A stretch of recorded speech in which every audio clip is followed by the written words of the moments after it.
हाय दोस्तों, कैसे आप सब। उम्मीद करते हैं बढ़िया ही होंगे। मैं हूं ममिता। स्वागत है आप सबका हमारी आज की संडे क्वेश्चन सेशन में।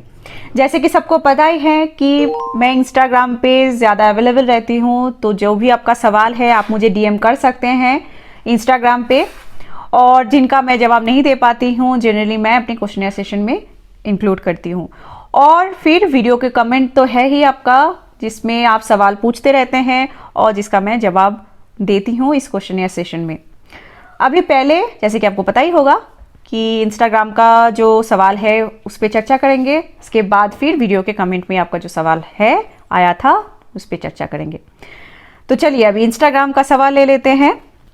निफ्टी बड़ी पूछ रहे हैं, hello Mamita ji, I am your YouTube follower for the past 3 months and after looking at your videos I am motivated to start an e-commerce business. Go for it. Thanks for your inspiring videos. I have few doubts. If you could clarify me ASAP, I'll be able to procure the products. Question number 1. I am thinking of categories like kitchen products like small containers and other utilities, and beauty accessories like massage brush, makeup pouch, kids stationery pouch. Can I get the same TM for both of these? Will they fall under class 21? इसके लिए आपको इस video के description में link मिल जाएगा, जहाँ से आप चेक कर सकते हैं कि टीएम में कितने टाइप की कितने क्लासेस है और हर क्लासेस के अनुसार कितने कैटेगरीज उसमें इंक्लूड होता है। तो आपका डाउट क्लियर हो जाएगा। एक ही वीडियो में सब कुछ बोलना पॉसिबल नहीं है कि टीएम में कितने सारे क्लासेस है और कितने सारे कैटेगरीज है, तो खामोखा वीडियो लंबा हो जाएगा।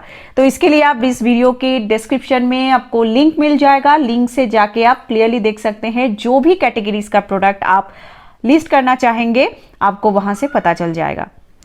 नेक्स्ट क्वेश्चन है इनका, most of the products that are displayed by the wholesalers are produced in China. Is it good to procure Chinese goods now in our current scenario?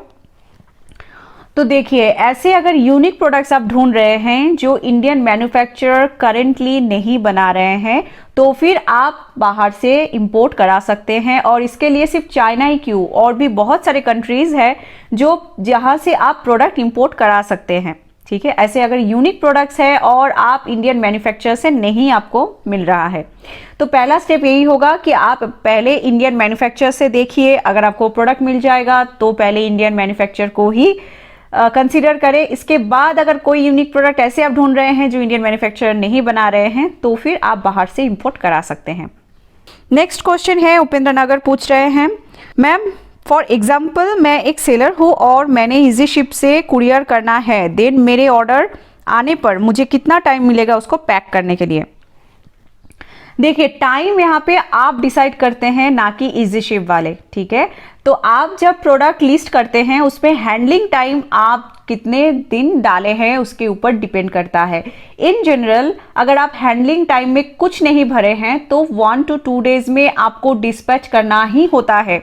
जैसे ही डिस्पैच डेट 3rd day हो जाएगा तो आपका late dispatch date इसी तरीके से बढ़ता रहता है। ठीक है, तो मिनिमम आपको 1 to 2 days में डिस्पैच करना है। अगर आपने कोई भी हैंडलिंग टाइम नहीं डाले हैं तो आपने पहले प्रोडक्ट लिस्टिंग को चेक करना है। जहां जहां पर आप देख रहे हैं कि हैंडलिंग टाइम में कुछ भी नहीं भरा है, आपको वहां पे अपना डिटेल भरना है कि आपको 2 दिन लगेगा डिस्पैच करने में या फिर 3 दिन लगेगा। ठीक है, ये डिसाइड आपको करना है। लेकिन 3 दिन के ऊपर अगर आपको लग रहा है, यानी कि 72 आवर्स के ऊपर अगर आपको डिस्पैच करने में लग रहा है, तो आपको फिर अमेज़न टीम को स्पेशली कांटेक्ट करके आपको बताना पड़ेगा कि आपका ये डिले क्यों हो रहा है, क्यों आप हैंडलिंग टाइम 3 से ज्यादा देना चाहते हैं। कुछ कैटेगरी के केसेस में अमेज़न के तरफ से आपको ये अप्रूवल मिल जाते हैं, तो आप 3 days के ऊपर भी अपना डिस्पैच डेट जो है रख सकते हैं। उम्मीद करते हैं कि आपका ये डाउट क्लियर हो गया होगा। आप पहले अपना लिस्टिंग चेक करें। अगर हैंडलिंग टाइम में कुछ भी नहीं डाला है तो जरूर पहले आप ही अपनी हैंडलिंग टाइम में 1 दिन 2 दिन या 3 दिन का टाइम आपको जरूर वहां पे मेंशन करना चाहिए, तो आपको फिर आगे कोई दिक्कत नहीं आएगा। नेक्स्ट क्वेश्चन शबीर पूछ रहे हैं, मैम मेरा क्वेश्चन संडे Q&A में प्लीज ऐड करना। तो देखिए, ऐड कर दिए हैं। हम FBA में प्रोडक्ट डायरेक्ट मैन्युफैक्चरर्स या होलसेलर से भेज देंगे क्या? अगर ऐसा है तो हमें प्रोडक्ट कहाँ से मिलेगा उन प्रोडक्ट की, ताकि हम अमेज़न सेलर अकाउंट पे ऐड करें, प्लीज बताइए। देखिए, FBA का प्रोसेस होता है, फोटो खींचना होता है, उस प्रोडक्ट को पहले लिस्ट करना है अपने अकाउंट पे, और फिर अपनी अकाउंट से FBA में जाने के लिए आपको वो सारे प्रोसेस फॉलो करना है, और फिर उसके बाद सिर्फ एड्रेस कहाँ से पिक करना है वो आप दे सकते हैं मैन्युफैक्चरर या होलसेलर की। नेक्स्ट क्वेश्चन पूछ रहे हैं दिनेश कुमार।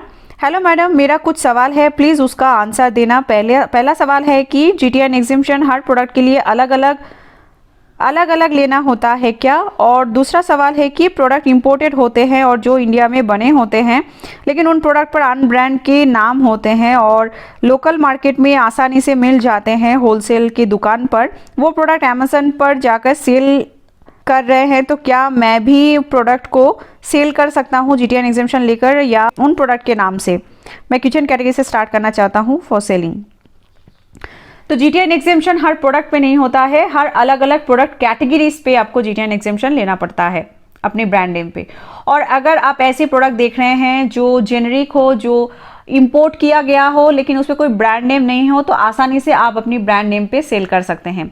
इनकेस ऐसा प्रोडक्ट देख रहे हैं जो अनब्रांडेड है, जो लेकिन उसके बाद भी प्रोडक्ट पे कोई एक ब्रांड नेम प्रिंटेड है, तो उससे पहले आपको चेक करना है कि उनका ट्रेडमार्क है या नहीं है। इंडियन प्रोडक्ट की मैं बात कर रही हूँ। अगर इंडियन मैन्युफैक्चरर है और उनका ट्रेडमार्क है, तो भी आप अपनी प्राइवेट लेवल पे वो प्रोडक्ट सेल कर सकते हैं।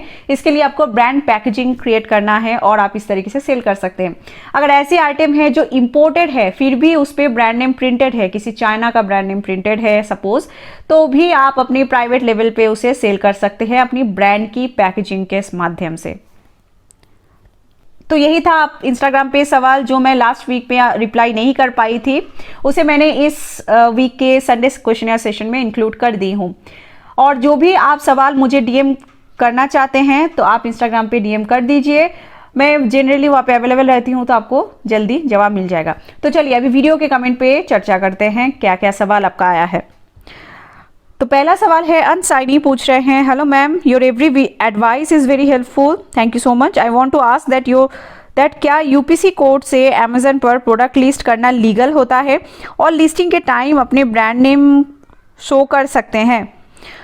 आप UPC से प्रोडक्ट लिस्ट कर सकते हैं, कोई दिक्कत नहीं होगा, लेकिन UPC के माध्यम से प्रोडक्ट लिस्ट करने के बाद भी आपको अपनी ब्रांड को वाइट लिस्ट करना है अगर आप अपनी ब्रांड से प्रोडक्ट लिस्ट करना चाहते हैं। तो मैंने 2 इयर्स पहले GTN लिया था अपने ब्रांड नेम से, बट अब मैं जब अपनी सेम ब्रांड नेम से GTN ले रही हूँ तो वहाँ पर ब्रांड अप्रूवल के लिए रिक्वेस्ट आ रहा है, please help me.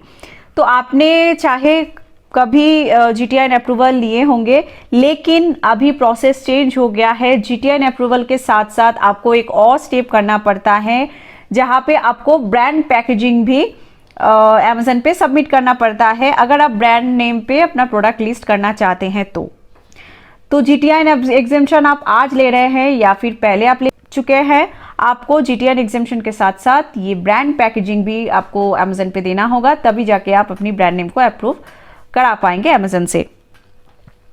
Next question है SD पूछ रहे हैं, can we use plain packing material with Amazon and Flipkart branded tapes for selling online in market place? तो आप अमेजन के लिए कर सकते हैं, अमेजन पे जनरली दिक्कत नहीं होता प्लेन पैकेजिंग मटेरियल से, आप अमेजन के ब्रांड टेप से ही आप कर सकते हैं। लेकिन फ्लिपकार्ट में जनरली प्रॉब्लम होता है क्योंकि फ्लिपकार्ट के ई कार्ड वाले जब आते हैं, वो जब भी देखते हैं कि वहाँ पे फ्लिपकार्ट की ब्रांडेड पैकिंग नहीं है, तो फिर वो जनरली पिकअप करने से भी रिजेक्ट कर देते हैं। शायद उन्हें ऐसा ही इंस्ट्रक्शन दिया गया होगा। तो आप फ्लिपकार्ट में अगर प्लेन पैकिंग मटेरियल का यूज करेंगे तो आपको दिक्कत हो सकता है, सिर्फ टेप से, फ्लिपकार्ट की ब्रांडिंग टेप से आपको नहीं होगा काम। तो अमेजन के लिए आप कर सकते हैं, लेकिन फ्लिपकार्ट में आपको इश्यू हो सकता है। नेक्स्ट क्वेश्चन पूछ रहे हैं Prateek, we can't keep a tag no return for any category of product on our choice? नहीं, आप अपनी चॉइस के मुताबिक किसी भी प्रोडक्ट पे नो रिटर्न शब्द नहीं लिख सकते हैं। लेकिन ऐसे अगर प्रोडक्ट आप बेचना चाहते हैं जिसपे नॉन रिटर्न पीरियड है, मतलब कि कोई रिटर्न उस प्रोडक्ट पे या उस कैटेगरी पे नहीं लागू होगा, तो फिर आप हमारे वो वीडियो देख लीजिए, डिस्क्रिप्शन में इसका लिंक आपको मिल जाएगा, नॉन रिटर्नेबल कैटेगरीज, जिसमें मैंने डिटेल में कैटेगरी वाइज और सब कैटेगरी वाइज समझाई हूँ कि कौन से प्रोडक्ट कैटेगरीज है जो वहाँ पे जिसमें आपको नॉन रिटर्नेबल प्रोडक्ट आप सेल कर सकते हैं। नेक्स्ट क्वेश्चन है P166HQL, बड़ी अजीब नाम है। खैर, which NIC code I need to choose at the time of MSME registration for selling computer spare parts through Amazon? There is no NIC code listed on Udyam Aadhaar portal related to retail or sale of computer. There is NIC code listed only for service and maintenance of computer and accessories. That's why asking you. तो आप बहुत late ये question आप कर रहे हैं, क्योंकि जब भी जीएसटी आ गया था तभी एनआईसी से रिटेल, होलसेल, ई कॉमर्स को बाहर कर दिया गया था। मतलब ये निकलता है कि एनआईसी में अभी रिटेल, होलसेल, ई कॉमर्स का कोई वैल्यू नहीं है, उसे निकाल दिया गया है और इसीलिए आपको कहीं पर भी इसका कोड नहीं मिलेगा। एमएसएमई के अंतर्गत ये नहीं होता है। अगर आप कोई सर्विस दे रहे हैं तो फिर एनआईसी कोड आपको मिल जाएगा। अगर आप मैन्युफैक्चरर हैं जो उद्योग आधार के अंतर्गत आता है तो ही आपको एनआईसी कोड भी मिल जाएगा और आप रजिस्टर कर सकते हैं MSME. Otherwise retail, wholesale, e commerce के लिए कोई एनआईसी कोड नहीं है, उसे हटा दिया गया है जीएसटी आने के बाद। नेक्स्ट क्वेश्चन है, मुस्तफा उस्मान खान पूछ रहे हैं, hello ma'am, I am watching your informative videos on a daily basis since last 1 week and really appreciate the way of explaining each and every point. Thank you so much. Since I am planning to start e-commerce business in India, I would like your guidance on the below points. Question number 1, is there any e-commerce license required from GOI or can I start by simply applying and getting GST registration number? No. आपको अगर India में business करना है, पहले आपको अपना business register करना है इंडिया में, फिर आप जीएसटी रजिस्ट्रेशन कर सकते हैं और फिर उसके बाद आप अपना ई कॉमर्स बिजनेस यहाँ पे स्टार्ट कर सकते हैं। क्वेश्चन नंबर 2 इनका, since I am planning to start initially from my home, is there any special requirement और documents to submit to get the business license और जीएसटी? तो आपका अगर लोकल एड्रेस इंडिया में है और आप उस एड्रेस से ई कॉमर्स बिजनेस स्टार्ट करना चाहते हैं तो उस एड्रेस पे पहले आपको प्रोप्राइटरशिप या तो अपना प्राइवेट लिमिटेड या कंपनी आपको रजिस्टर करना है, फिर आपको जीएसटी लेना है। कोई दिक्कत नहीं होना चाहिए क्योंकि इसमें कोई दिक्कत नहीं आएगा। आपको इंडिया की इंडिया का जो लोकल जो एड्रेस है उस एड्रेस से अगर आप स्टार्ट कर रहे हैं तो। नेक्स्ट क्वेश्चन है कि do I have to apply for an import licence for importing the goods? If required, where exactly I have to apply for this and how much time does it take normally?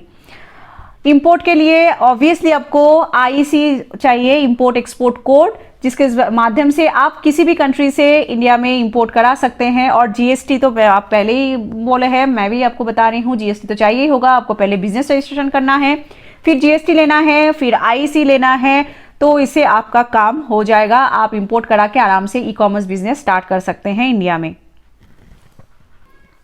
Next question Amol पूछ रहे हैं, hello ma'am, e commerce में seller self shipping करता है तो customer product return हो तो क्या प्रोसेस होती है सेलर के लिए? डिलीवर रिटर्न कैसे होता है? तो देखिए, अगर आप सेल्फ शिप करते हैं तो आपके पास ऑप्शन होता है, 2 ऑप्शन होता है आपके पास। एक होता है अमेजन पे MFN गोल्ड, आपको अप्रूवल लेना है अमेजन से, ताकि जब भी रिटर्न आए, कस्टमर अगर रिटर्न कर रहे हैं तो अमेजन वाले ही जाएंगे और अमेजन पिकअप करके लेके आएंगे। और अगर आप ऐसे लॉजिस्टिक यूज कर रहे हैं और MFN गोल्ड के अंतर्गत नहीं आते हैं तो आपको ऐसे कुरियर चूज करना है प्रोडक्ट को डिस्पैच करने के लिए जो लॉजिस्टिक फिर से रिटर्न पिकअप भी कर पाए। तो ऐसे आपको लॉजिस्टिक चूज करना है अपने बिजनेस के लिए। तो यही 2 ऑप्शन है। तो पहला ऑप्शन आपके लिए सही होगा, आप MFN गोल्ड का इस्तेमाल करें। अमेजन पे आपको अप्रूवल लेना चाहिए ताकि अमेजन इजी शिप वाले ही जाएंगे पिकअप करके आपके प्रोडक्ट रिटर्न लेके आएंगे। नेक्स्ट क्वेश्चन है, हैदराबाद इनसाइडर पूछ रहे हैं, can we sell different categories at one time, example garments and ladies handbags? और एक व्यूअर्स का क्वेश्चन है, इनका नाम है पृथ्वी, उनका भी सेम क्वेश्चन है, मैडम एक आर्ट गैलरी के सेलर अकाउंट में फर्नीचर की लिस्टिंग कर सकते हैं या नहीं? जी हाँ, आप एक सेलर अकाउंट से मल्टीपल कैटेगरीज में सेल कर सकते हैं। इसके लिए आपको GTI लेना होगा मल्टीपल कैटेगरीज में, और अगर आपको ब्रांड रजिस्ट्री करना है तो आपको अलग अलग ब्रांड के लिए अलग अलग ट्रेडमार्क करके ब्रांड रजिस्ट्री करना होगा।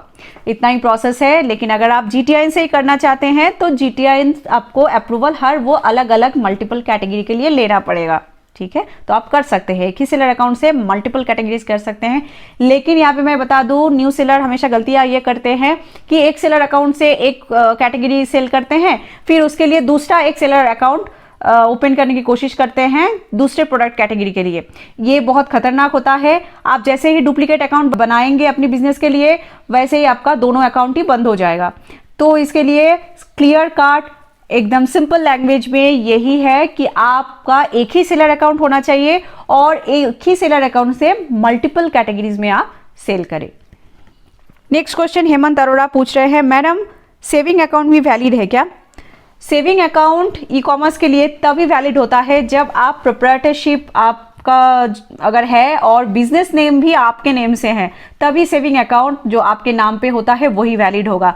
अगर आप प्रोप्राइटरशिप है लेकिन आपका बिजनेस नेम दूसरा है, तो उस बिजनेस नेम का ही आपको करंट अकाउंट देना है, ना कि सेविंग अकाउंट। इससे काम नहीं होगा। तो सेविंग अकाउंट तभी वैलिड होगा जब बिजनेस आपके नाम पे होगा, प्रोप्राइटरशिप आपके नाम पे होगा।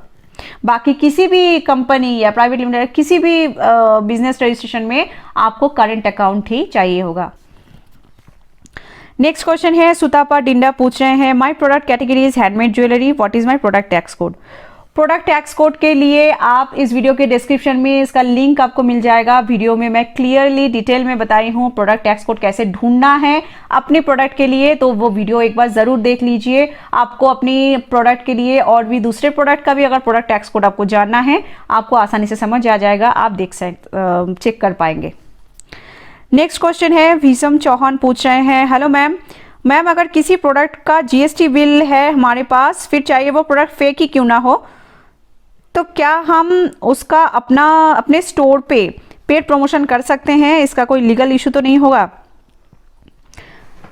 अरे लीगल इशू तो बात की बात है, आप फेक प्रोडक्ट बेचेंगे ही क्यों? मार्केट में कितने सारे जेन्युइन प्रोडक्ट है जो हमें सेल करना है, हम सेल करना चाहते हैं, लेकिन आपको फेक प्रोडक्ट क्यों सेल करना है? फेक प्रोडक्ट सेल करेंगे तो कंसिक्वेंसेज आप यहाँ पे ध्यान दीजिए। कंसिक्वेंसेज क्या होगा? फेक प्रोडक्ट जैसे ही आप सेल करेंगे तो ब्रांड जो है, उसका जो ओरिजिनल ब्रांड है, वो आपके ऊपर केस हो सकता है, आपकी कंपनी के ऊपर केस हो सकता है। आप अगर प्रोप्राइटर है तो आपके बिजनेस के ऊपर केस हो सकता है कि आपने फेक प्रोडक्ट बेच रहे हैं। अगर आपको फेक प्रोडक्ट बेचना है तो ऑफलाइन में करिए, ऑफलाइन में बहुत लोग करते हैं, जनरली लीगल प्रॉब्लम में नहीं फंसते हैं। लेकिन ऑनलाइन जब भी सेल कर रहेंगे, आपका ऑनलाइन प्रेजेंस आ जाएगा, तब ब्रांड आप पे एक्शन जरूर लेंगे। तो फेक प्रोडक्ट बेचना नहीं है, चाहे जीएसटी बिल का हो या नहीं हो। पहला चीज तो ये ध्यान रखिए। अपने स्टोर, मैं यहाँ पे ये समझ लेती हूँ कि अपनी वेबसाइट से आप बोल रहे हैं, और अपने वेबसाइट से अगर आप करेंगे तो आपको लीगली केस आपके ऊपर होगा, ब्रांड आपको केस करेंगे। तो आप कंसिक्वेंसेस समझ रहे हैं कि क्या क्या हो सकता है। सेकंड आपका क्वेश्चन है, मैम अगर हमारे पास कोई प्रोडक्ट है और वो भी सेम प्रोडक्ट फ्लिपकार्ट या अमेजन पर लिस्टेड है, तो क्या हम उस प्रोडक्ट का इमेज अपनी ई कॉमर्स स्टोर पे लगा सकते हैं? जी हाँ, आप लगा सकते हैं, लेकिन आपका ये यहाँ पे कंडीशन यही होगा, आपको देखना है उस इमेज पे कोई ब्रांड नेम प्रिंटेड ना हो, कुछ ब्रांड नेम वहाँ पे दिख नहीं रहा हो। क्योंकि काफ़ी टाइम होता है अगर ऐसे प्रोडक्ट आप सेल करते हैं जो दूसरे ब्रांड भी सेल कर रहे हो, तो चांसेस है कि वहाँ पे ब्रांड पैकेजिंग इमेज भी होगा और या फिर उस प्रोडक्ट पे ब्रांड नेम प्रिंटेड भी होगा। तो फिर उस दौरान आप अगर वही इमेज आप यूज करेंगे अपनी ब्रांड के लिए, तो वहाँ पे ब्रांड इंफ्रिंजमेंट हो जाएगा और फिर आपके अकाउंट सस्पेंड हो सकता है। तो आप जब इमेज डाउनलोड कर रहे हैं, ध्यान रखिए ऐसे प्रोडक्ट होना चाहिए जिसमें ब्रांड नेम प्रिंटेड ना हो, कहीं पर भी उस इमेज पे ब्रांड ना दिख रहा हो, ऐसे इमेज आप इस्तेमाल कर सकते हैं। तो दोस्तों यही था सवाल जो मैं इंक्लूड की हूँ इस वीडियो में। हो सकता है बहुत सारे सवाल हो जो मैं इंक्लूड नहीं कर पाई हूँ, आप वो दोबारा पूछ सकते हैं। ऐसी बात नहीं है कि आप एक बार पूछ दिए और मैं इंक्लूड नहीं कर पाई हूँ इसका मतलब कभी आप पूछेंगे नहीं। ऐसे बहुत सवाल हमें आता है कि ये थर्ड टाइम मैं पूछ रही हूँ, फोर्थ टाइम पूछ रहा हूँ, ऐसे वगैरह वगैरह। तो आप ये बात सुन लीजिए कि एक ही वीडियो में सारे कमेंट को लेके आना पॉसिबल नहीं हो पाता है। काफ़ी टाइम मैं कहीं और बिजी रहती हूँ, टाइम नहीं दे पाती हूँ, और इसीलिए मैं कुछ सवाल ही बस लेके आ पाती हूँ आप सबके लिए। लेकिन मेरा हमेशा यही कोशिश रहेगा कि आप जितने भी सवाल पूछते हैं सबका जवाब दे दूँ, जो नहीं हो पाता। आप समझ सकते हैं, मैं भी अकेले ही सारे जो सवाल है वो मैं पिक करती हूँ, तो मेरे लिए बहुत टाइम कंज्यूमिंग हो जाता है। तो इसलिए आप अगर आपका कोई भी सवाल जो इंपॉर्टेंट है आपके बिजनेस के लिए और आप चाहते हैं कि उसे मैं जवाब दूं, तो आप वो दोबारा पूछ सकते हैं, किसी भी वीडियो में आके आप पूछ सकते हैं, ठीक है। और ये भी मार्क जरूर लगा दीजिएगा कि ये सेकंड टाइम पूछ रहे हैं या फिर थर्ड टाइम पूछ रहे हैं, तो मैं वो जरूर इंक्लूड करूंगी। तो चलिए, ये वीडियो आज के लिए यहाँ तक कि अगर आपको इंस्टाग्राम पे मुझे मैसेज भेजना है तो डीएम कर सकते हैं आप मुझे इंस्टाग्राम पे, और अगर आपका कोई भी सवाल है आप मुझे पूछ सकते हैं किसी भी वीडियो के कमेंट में। अगर आपको ये वीडियो पसंद आए तो लाइक करना मत भूलिएगा। अगर आप नए हैं हमारे चैनल पे तो सब्सक्राइब जरूर करें। मिलते हैं अगले वीडियो में, तब तक के लिए आप सबका समय शुभ रहे।